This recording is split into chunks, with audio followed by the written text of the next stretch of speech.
सबसे पहले तमाम दोस्तों को अस्सलाम वालेकुम। गुज़िश्ता कल टी10 लीग में 3 मैचेस खेले गए और तमाम तर सूरत आप भाइयों को इस वीडियो में बताएंगे। जो आप भाई जानना चाहते हो मगर मजीद तफसीलात की तरफ बढ़ने से पहले इस वीडियो को लाइक करें और कमेंट सेक्शन में आप भाई मुझे इतना जरूर बता दें कि टी10 लीग में आप किस खिलाड़ी को सपोर्ट कर रहे हो।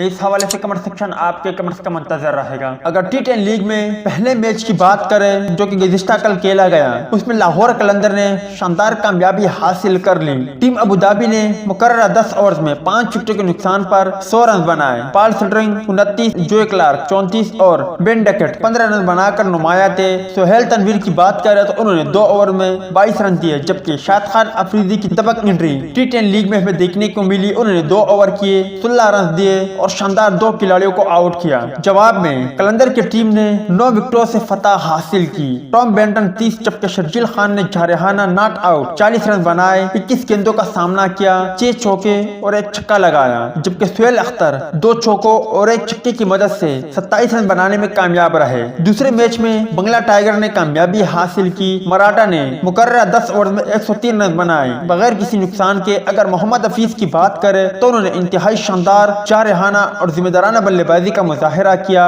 30 गेंदों पर 61 रन की बारी के लिए 3 छक्के और 7 चौके लगाए, जबकि मोहम्मद शकूर ने 30 गेंदों पर सिर्फ 34 रन बनाए। इसी बिना पर मराठा की टीम मोहम्मद हफीज की शानदार बैटिंग के बदौलत ही वो टारगेट देने में कामयाब ना हो सकी जो उन्हें देना चाहिए था। 103 रन का हदफ बंगला टाइगर ने 2 विकेट के नुकसान पर 8 ओवर में पूरा किया। जॉनसन चार्ल्स 23, अंदर फ्लेक्चर 31, आतिफ 22 रन नुमाया थे। अगर तीसरे मैच की बात करें तो नॉर्दर्न वॉरियर और दिल्ली बुल्स के माबेन खेला गया। नॉर्दर्न वॉरियर्स ने 3 विकेट के नुकसान पर 137 रन बनाए, जिसमें Nicholas Pooran 54, Rovman Powell 24, Fabian Allen 28 run बनाने में कामयाब रहे। दिल्ली बुल्स की टीम 105 रन ही बना सकी। वहाब रियाज की शानदार बॉलिंग। अगर वहाब रियाज की बात करें तो उन्होंने 2 ओवर में 17 रन दिए और 1 खिलाड़ी को आउट किया और यूं वहाब रियाज की टीम ने भी कामयाबी हासिल की। उम्मीद है दोस्तों कि आज की वीडियो भी आपको पसंद आई होगी। मिलता है किसी नेक्स्ट वीडियो में, तब तक के लिए इजाजत दीजिए। अल्लाह हाफिज।